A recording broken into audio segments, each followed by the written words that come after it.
তো বন্ধুরা, আপনারা বিভিন্ন সোশ্যাল মিডিয়ায় দেখছেন যে 15 ফেব্রুয়ারি যে ম্যাচটি পাকিস্তানের সঙ্গে ইন্ডিয়ার হওয়ার ছিল, পাকিস্তান সেটি বয়কট করতে চলেছে এবং তারা কনফিডেন্সে বলছে, কিন্তু তারা অফিসিয়ালি কিন্তু আইসিসি বোর্ডকে জানেনি যে তারা 15 ফেব্রুয়ারি যে ম্যাচটি কি বয়কট করবে ইন্ডিয়ার সাথে। আর এই ম্যাচটা আমরা জানেন, আমি আপনারা প্রত্যেকে অপেক্ষায় থাকি, তো তারা এই ম্যাচটি বয়কট করবে। কিন্তু আমি যদি বলি তারা এই ম্যাচটি বয়কট করতেও পারে, আবার নাও করতে পারে। হ্যাঁ বন্ধুরা, আপনি ভাবছেন আমি দুটো কথা কেন বলছি, বয়কটও করতে পারে আর নাও করতে পারে। সেই জন্য তো আপনাকে পুরো ভিডিওটা দেখতে হবে যে কেন আমি এই কথা বলছি।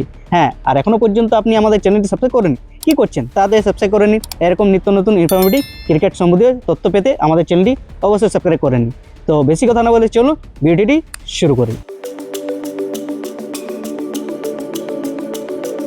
তো আইসিসি টি20 ওয়ার্ল্ড কাপের 4টি গ্রুপে ভাগ করা হয়েছে এবং প্রতিটি গ্রুপে 5টি করে টিম থাকবে, যেখানে প্রথম গ্রুপে রয়েছে ইন্ডিয়া, পাকিস্তান, নেদারল্যান্ড, নামিবিয়া এবং ইউএসএ। এই 5টি দল, তাদের একে অপরের সঙ্গে কি 4টি ম্যাচ খেলবে, আর এই 4টি ম্যাচে যে বেশি জিতবে সেই হচ্ছে কোয়ালিফাই করবে। তো এখানে ইন্ডিয়া পাকিস্তানের মধ্যে একটা ম্যাচ কি বয়কটের কথা আমরা প্রত্যেকে শুনছি যে 15 ফেব্রুয়ারিতে পাকিস্তান কি ম্যাচটি বয়কট করবে। তাহলে পাকিস্তানের আর কটা ম্যাচ বাকি রইল? 3টে। তার মধ্যে নেদারল্যান্ডের সঙ্গে যে ম্যাচটা হয়ে গেল, যেখানে পাকিস্তান জিতেছে, কিন্তু কি নেদারল্যান্ড জিততে হেরে গেল আর পাকিস্তান কি হারতে জিতে গেল। যদি ক্যাচটা নিয়ে নিত তাহলে হয়তো পাকিস্তান বাকি ম্যাচগুলো জিতেও কিন্তু এই ওয়ার্ল্ড কাপ থেকে বেরিয়ে যেত। কারণটা হলো, পাকিস্তান যদি ইন্ডিয়ার সাথে ম্যাচটি যদি বয়কট করে দেয় তাহলে বাঁচলো কোটা 3টা ম্যাচ। তারা ধরে নিন 4টে ম্যাচের থেকে একটা ম্যাচ তো হেরেই গেল, তার রইল কি 3টে ম্যাচ। যদি নেদারল্যান্ডের থেকেও যদি হেরে যেত তাহলে বাঁচতো আর 2টো ম্যাচ।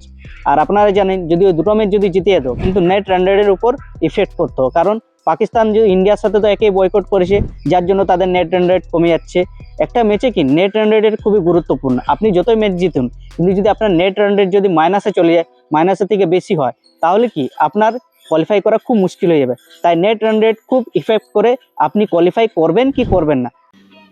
समझ रहे हो ना।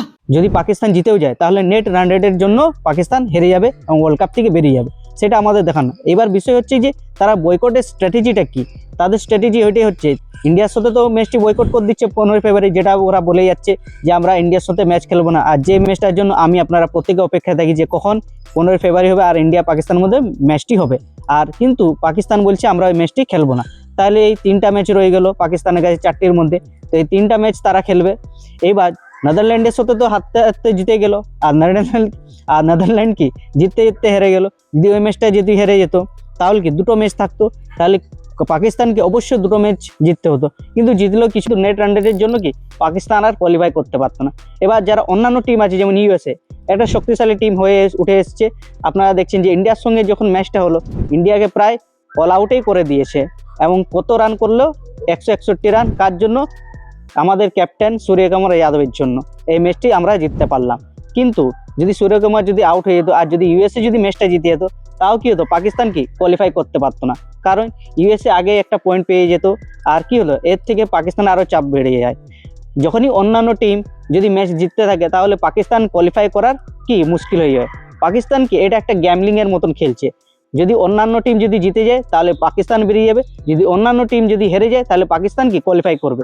এই ভাগ্য নিয়ে তারা কি এগিয়ে চলছে, এই বয়কট নিয়ে লাফালাফি করছে। অন্যান্য টিম যদি হেরে যায় তাদের ম্যাচ এবং পাকিস্তান যদি জিতে যায় তাহলে কি পাকিস্তান কোয়ালিফাই করে যাবে। এবার দেখা গেল যে অন্যান্য টিমও তাদের দুটো ম্যাচ জিতে গেছে আর পাকিস্তানও মাত্র তার 2টো ম্যাচ জিতেছে, বাকি একটা ম্যাচ হেরে গেছে।